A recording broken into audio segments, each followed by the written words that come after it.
इक्जाममा यस्तो क्वेसन हेरेर तपाईँको किडनी हार्ट लिभर सबैले एकै स्वरमा भन्छ मजा आयो र बाबा के भनिरहेको छ choose the odd one out.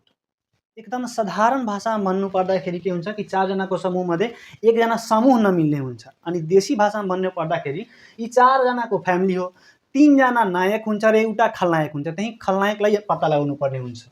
हेरौँ त 3 लाई 12 बनाउनु छ राइट भने 3 लाई स्क्वायर गर्दा हामीहरू कहाँ पुग्छौँ 9 सम्म।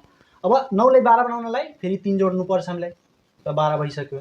त्यस्तै 4 लाई 20 कसरी बनाउने त 4 को स्क्वायर त 16 सम्म आइपुग्यो। फेरि यसमा 4 जोड्दाखेरि कति भइहाल्छ त 20 भइहाल्छ।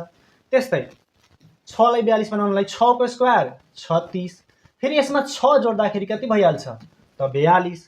त्यस्तै यो 7 को स्क्वायर गर्दा 49 अनि 49 मा 14 जोड्नाले भइरहेको छ के 63।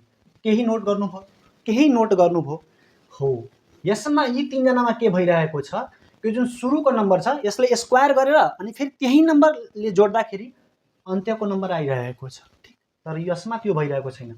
सुरुको नम्बरलाई स्क्वायर गरेर त्यसको डबल नम्बर 7 जोड्नु परिरहेको छैन 14 जोड्नु परिरहेको छ। त कङ्ग्रेचुलेसन यही छ खलनायक तपाईँले समाति लिनुभयो। यो छ तपाईँहरूको लागि होमवर्क प्रश्न मध्य प्रदेश 5औं तह 2081 मा सोधेको। यसको पनि एन्सर तपाईँ कमेन्ट गर्नुहोस्। हस्त जय नेपाल।